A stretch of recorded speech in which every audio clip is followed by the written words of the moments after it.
Many parents of kids with ADHD feel like nothing really helps. Like no matter what they do or what they try, their child just continues to struggle day in and day out.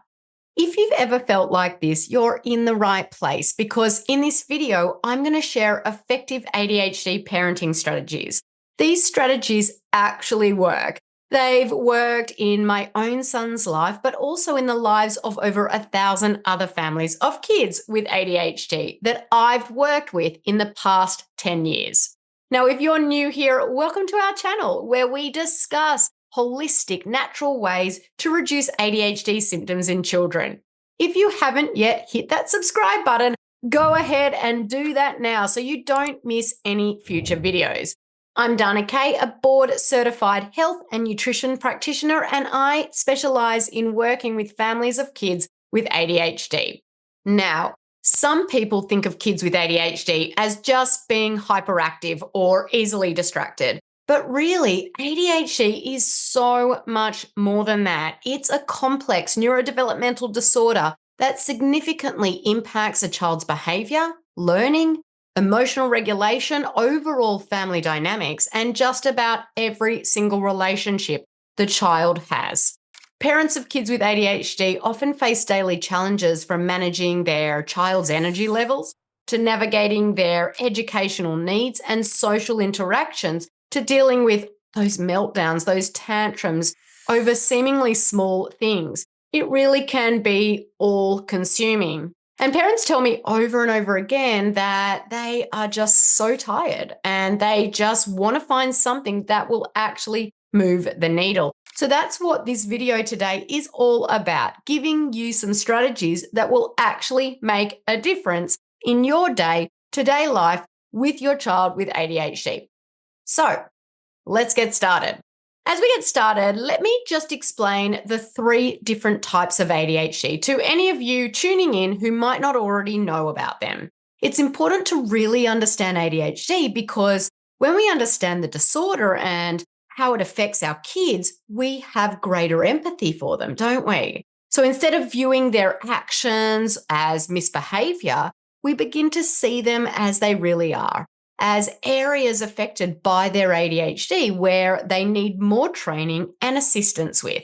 There are 3 subtypes of ADHD. We've got hyperactive impulsive type, inattentive type, or combined type.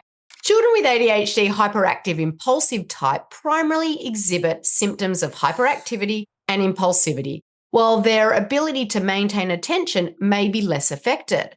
They may have difficulty sitting still, constantly feel the need to move, and may engage in impulsive behaviors without considering the consequences. They may interrupt others frequently, struggle with impulse control, and find it really challenging to wait their turn. Children with ADHD inattentive type primarily experience difficulties with attention and focus, while the hyperactivity and the impulsivity may be less pronounced. These children often struggle to sustain attention, they can become easily distracted, and have difficulty organizing tasks or following through on instructions. They may appear forgetful, have trouble staying organized, and often seem to be daydreaming or to be lost in their own thoughts. Now, finally, children with ADHD combined type have symptoms related to inattention, hyperactivity, and impulsivity. They may struggle to sustain attention, exhibit hyperactive and impulsive behaviors, and have difficulty controlling their impulses. These individuals may often be fidgety, talk excessively, interrupt others, and have trouble waiting their turn. So I want you to think just for a moment about your child. Which subtype do they have? How does their ADHD present? Like I said, when we as parents understand that many of their behaviors have more to do with ADHD symptoms than misbehavior, this can really help us be more empathetic and understanding to them. So rather than getting angry when they do something we've asked them not to do, we realize that we need to support our kids and help them learn better ways of managing things. So that's the first step. Understand your child and his or her ADHD. In addition to understanding ADHD, though, there are also several practical things we can do inside our homes to help support kids with ADHD. And that's what we're going to focus on now. The first practical thing we can do is to establish some daily routines. Routines can really help our kids with ADHD navigate their daily lives more smoothly. Structured daily routines really offer that sense of predictability, that security, which is particularly beneficial for children with ADHD. These routines help reduce anxiety by providing clear expectations, which can make it easier for kids to focus, to follow directions, and to also control their impulses. Consistency helps them understand what to expect at various points in the day, minimizing uncertainty and the stress that comes with it. So I'm going to give you a few tips for creating consistent schedules. Firstly is have consistent meal times. Establishing those fixed times for meals helps children regulate their day and ensures they have energy needed for their activities.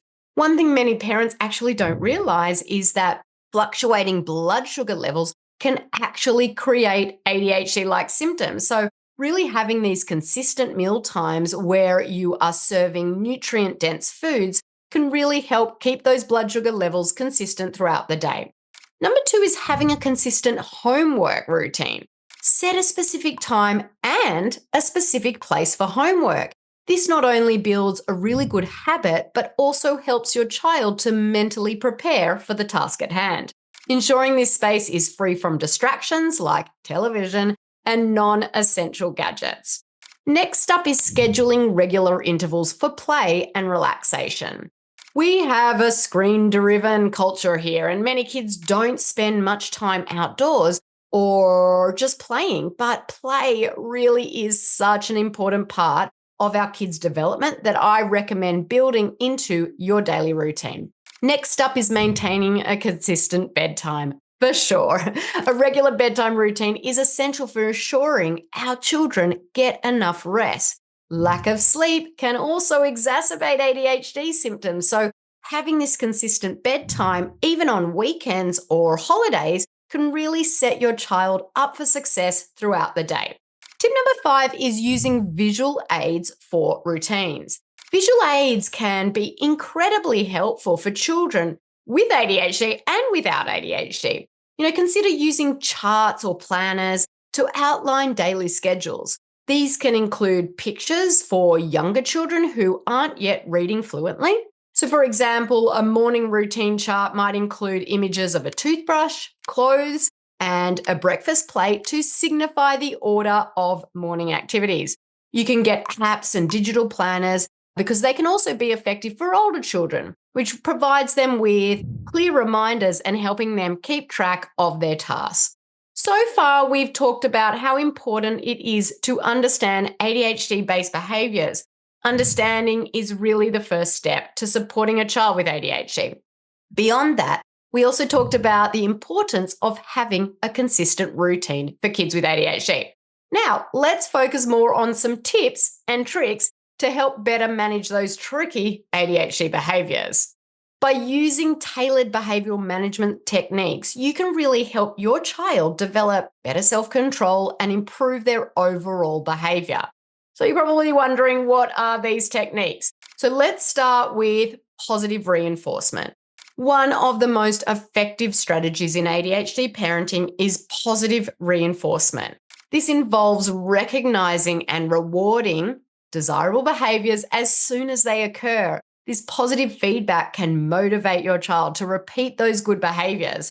Rewards can be simple praises, extra playtime, a favorite activity, a small token like stickers, and the key is to make sure the reinforcement is immediate and clearly linked to that specific behavior.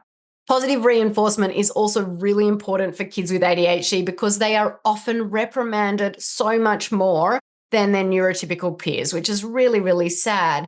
But this positive reinforcement can really help to build up their self-esteem and see things they are doing well. Another technique that's really important for kids with ADHD is setting clear expectations.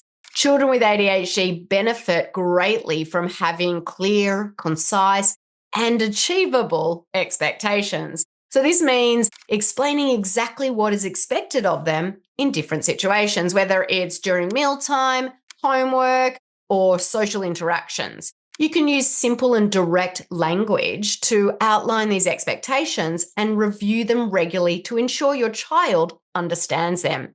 Visual aids like charts or lists can be really, really helpful as they provide a constant reminder that your child can refer to. Now, as talked about earlier with routines, consistency is definitely the key here as well.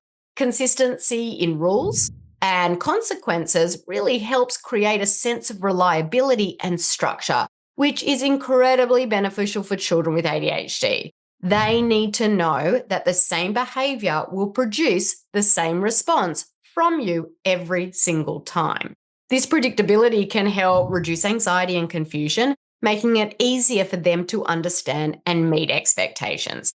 So you might be thinking, okay, I'm doing all of these things. I'm consistent.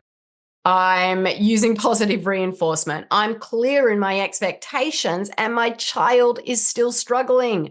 What can I do in the heat of the moment when my child is having a full meltdown? Two common challenges that parents of kids with ADHD tell me about are those tantrums and that non-compliance battle. Handling these situations requires both patience and a calm approach. So I'm going to give you a few specific strategies for in that moment. First, and most important, is to stay calm. Children often mimic the emotional responses of adults. So by staying calm and collected, you set a model for your child to follow. Kids with ADHD often have dysregulated nervous systems. So because of this, they really need to borrow from their parents' calmness. This can really help them regulate their own emotions and behavior. It's incredibly hard, but also one of the absolute best things to do to help your child with his or her ADHD-based behaviors. On our team here at the ADHD Thrive Institute, we have a child and family therapist who specializes in children with ADHD. And she talks a lot about this concept of kids borrowing our nervous system. So I'm going to pop the link for a few videos that we have done with her specifically about this topic, parenting kids with ADHD. Now, I think you'll find her interviews super helpful. I love speaking to her, and she is just amazing to watch and listen. So check out the video description for those links. Another strategy is to use calm down spaces. A calm down space is a designated area specifically designed to provide a quiet and comforting environment where children can retreat when they feel overwhelmed or when they feel anxious or unable to control their emotions. This space is often equipped with items that promote relaxation and sensory soothing. So things like soft pillows, blankets, comforting objects, books, or gentle lighting. The purpose of a calm down space, it's not punitive. Instead, it serves as a safe haven where children can practice that self-regulation, such as deep breathing or mindfulness, helping them really to manage their emotions and return to a state of calm. It's particularly useful for children with ADHD who may experience frequent emotional fluctuations, providing them a private area to decompress and regain control before re-engaging with daily activities. Now, one common issue many parents have with using a calm down space is what to do if and when your child refuses it, because this is going to happen. This can be tricky for sure. So when this does happen, it's important to approach the matter with understanding and flexibility. First, you want to make sure that the calm down space feels inviting and not like a punishment. Explain its purpose in a positive light, emphasizing that it's a special place to feel better, not a timeout for misbehavior. So if resistance does persist, don't force the issue, as this could increase the stress and the resistance. Instead, offer alternatives that achieve the same goals, such as taking a few deep breaths together, reading a book in another quiet area, or engaging in a calm activity where they are. Sometimes simply sitting with your child and talking quietly can be really, really soothing. Over time, as your child observes the calm down space being used positively, they may naturally become more inclined to try it out. Another technique for dealing with tantrums and non-compliance is to be proactive. Try to anticipate and prevent situations that can trigger negative behaviors. So if you know certain environments or scenarios are challenging for your child, prepare them in advance or adjust the situation to make it more manageable for them.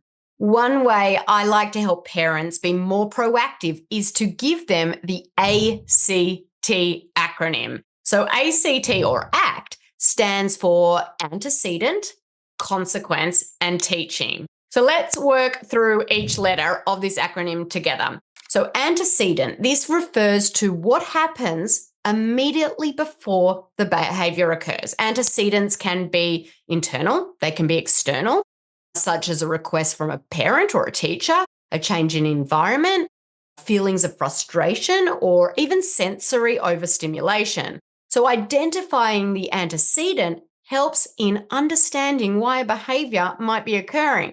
It's a good idea for parents to keep track of potential antecedents so they can be more proactive in either preventing these triggers from happening, or if that's not possible, then preparing the child for it.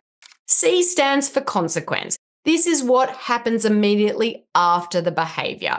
Consequences can either reinforce the behavior, make it more likely to occur again, or punish the behavior, making it less likely to occur again. So in this sense, don't think of consequences as necessarily being negative.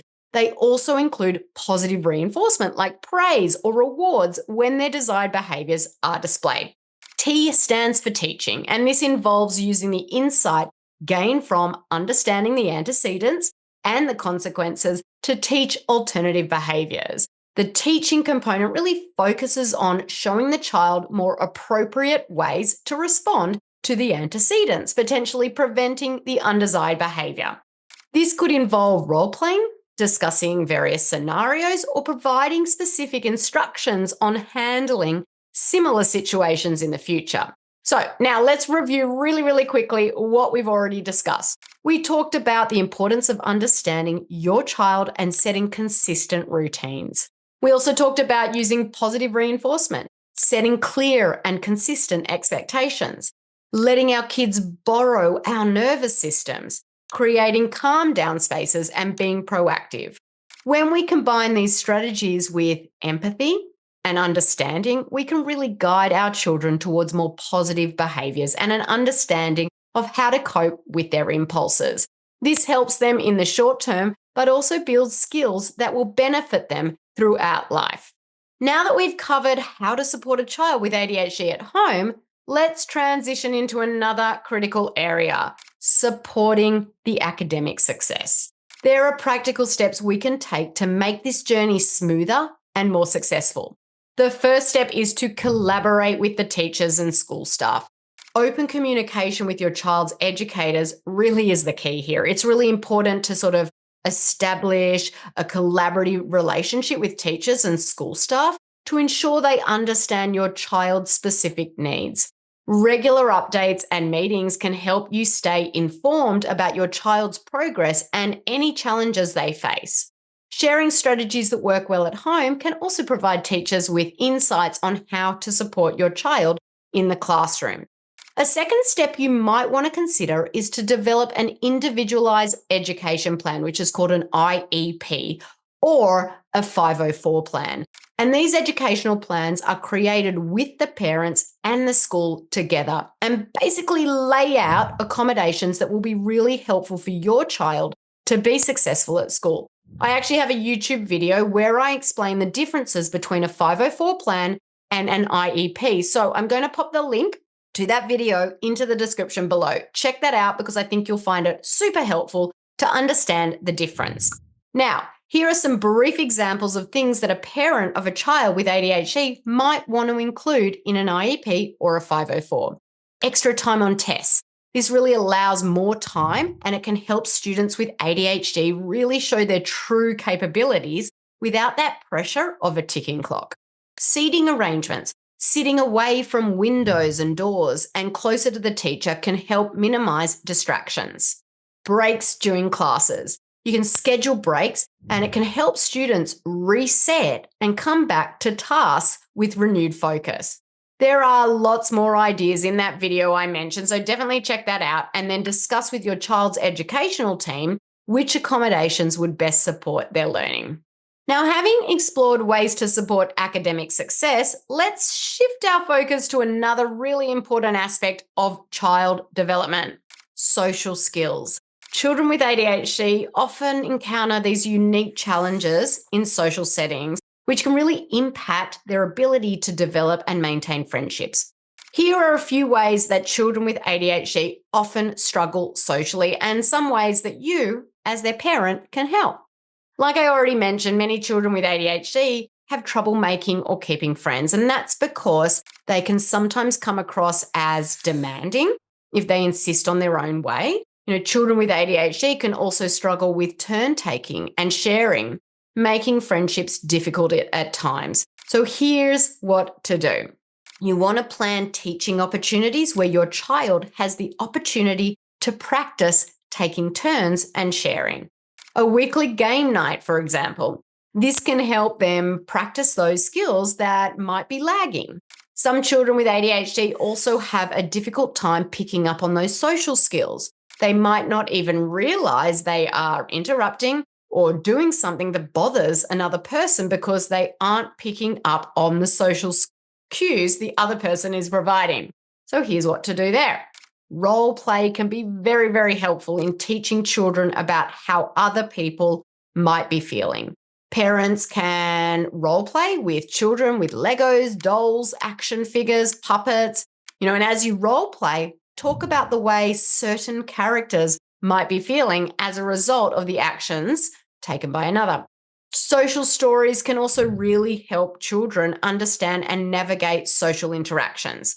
These are short descriptions of a particular event or a situation or activity, which include specific information about what to expect in that situation and why. So if you actually Google social stories, you can often find lots of really, really great examples. Another reason kids with ADHD sometimes struggle socially is because many of them also struggle with emotional dysregulation. They might get extremely upset if something doesn't go their way, leading some friends to not enjoy being around them. So here is what to do. Talk a lot about how the child is feeling. Say simple statements like, I notice that your hands are balled into fists. I notice that your voice has gotten louder. It looks to me like you're feeling angry. In time, as you name their emotion, that will enable them to tame it. Maybe you've heard the statement, name it to tame it. Helping our children recognize and name their emotions is the first step to getting these emotions under control. What many people don't realize is that there are also lifestyle changes that can greatly affect how children with ADHD interact with others. Many of the families I work with have reported their children's relationships with friends and siblings dramatically improve once they remove inflammatory foods and work to reduce inflammation in their child's bodies, their gut, and their brain. So if you want to know more about how to reduce this inflammation, I actually have a free ADHD fast class where I share a lot more about inflammation and how to reduce it. So I'll add that link to the video description. Check it out there. Now, here are a few other tips for facilitating positive social interactions. Number one is organize playdates. Arrange playdates with classmates or neighbors in a controlled environment where you can guide and monitor the interactions. Start with short playdates and gradually increase the time as your child becomes more comfortable and skilled in managing social interactions. Number two is choose suitable extracurricular activities. Really encourage your child to participate in extracurricular activities that match their interests, whether it's sports, music, or a drama club. These activities provide excellent opportunities for social learning and interaction, but make sure you don't push them into something that they don't enjoy. Number three is teach and model empathy. Teaching empathy and modeling empathetic behavior at home can go such a long way. Discuss other people's feelings and perspectives, really to help your child understand the impact of their actions on others. By focusing on these strategies, you can help your child with ADHD develop the social skills they need to navigate their interactions more effectively. Now, I know we've covered a lot in this video, but there's one more really important piece that I want to make sure and hit on today, and that is you. Parenting a child with ADHD can be immensely rewarding, but it's also undeniably demanding. And that's why taking care of you is so important. Here are some tips to help you maintain your health and sanity amidst all of those challenges of ADHD parenting. Self-care is often the first thing that goes when our lives get busy, especially for parents managing the extra demands of ADHD. But taking time to care for yourself can make you a more effective, patient, and understanding parent. It really prevents burnout, it reduces stress, and it helps you stay centered. So I'm going to give you a few stress management techniques. Number one, the most important thing ever, regular exercise. You really want to incorporate physical activity into your routine because it can significantly reduce stress. It improves your mood. It boosts your energy. Whether it's a brisk walk, yoga, or a workout session, find something you enjoy. You have to enjoy it and make it a part of your daily life. Number two is mindfulness and meditation. These practices really can help you maintain your calm and respond more thoughtfully to the day-to-day stress. There's so many apps out there or even local classes that can guide you in starting a mindful practice. To be honest, when I first started mindfulness and meditation, I really wasn't into it. So I really just started small. I just did 5 minutes a day.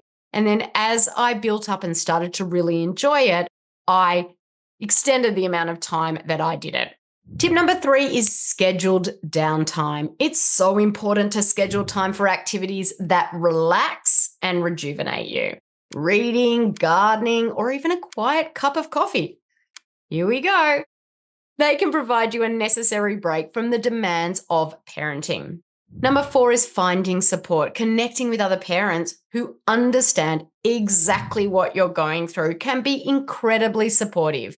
Look for local support groups or online forums where you can share experiences, tips, and receive encouragement. This is actually why I created the free ADHD parent support group on Facebook so that other parents can feel heard, they can feel understood, and find a safe space to share with others. I'll add the link to that in the video description below. Sometimes, though, the stress might feel overwhelming, and it is perfectly okay to seek professional help as well. Therapists or counselors really experienced in ADHD can offer great insight and coping strategies that are specific to your needs.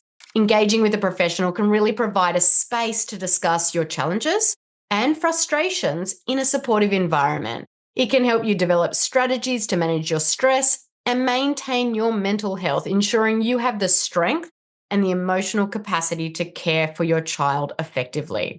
By prioritizing your own health and seeking support when needed, you really ensure that you are at your best as a parent. Remember, taking care of yourself, it isn't selfish. So as we continue to explore ways to support our children, let's not forget the importance of self-care too.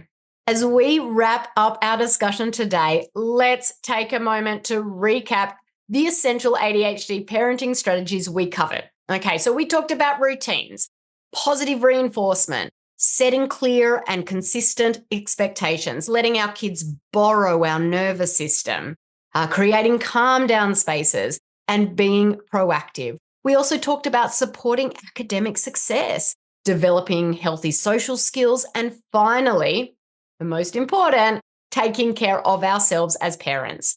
Each of these areas play a vital role in managing ADHD and supporting your child effectively. As you implement these strategies, remember to be patient with yourself and be patient with your child. Progress might be small, it might be gradual, and there will be good days and there will be challenging days, but consistency is the key. and staying the course will help you navigate the complexities of ADHD parenting more smoothly. Now, I want to hear from you guys. If you've tried any of these approaches or have other experiences with parenting a child with ADHD, I'd love to hear from you. Please share your stories or any additional questions in the comments below. It's through sharing that we all learn and we all grow. Thank you for joining us today. Don't forget to hit that like button if you found this video useful and subscribe to our channel for more parenting tips and ADHD related content. I'm here to provide you with the support and information you need. So stay tuned for more helpful videos. Thanks for watching, guys, and see you in the next video.